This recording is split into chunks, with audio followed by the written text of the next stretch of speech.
Iniciem avui les tan esperades obres dels nous vestidors al camp de futbol Aitana Bonmatí Conca. Una demanda feta per totes les famílies que fan pràctica esportiva en aquest club, gairebé 500 nens i nenes, joves i joves que fan servir aquest espai, i això serà una dignificació també del servei que fan i de les condicions en les quals fan aquesta pràctica esportiva.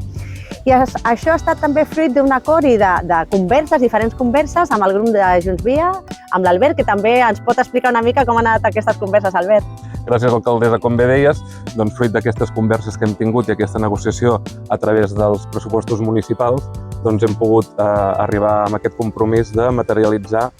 per fi aquests nous vestuaris i la remodelació dels vestuaris antics d'aquí al club, com també algunes altres actuacions com la llum LED d'aquí al camp.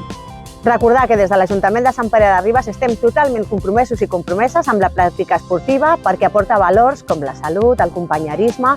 i que estem treballant, també recordar que estem treballant juntament amb Junts Via el manteniment i la renovació de diferents instal·lacions esportives del nostre municipi.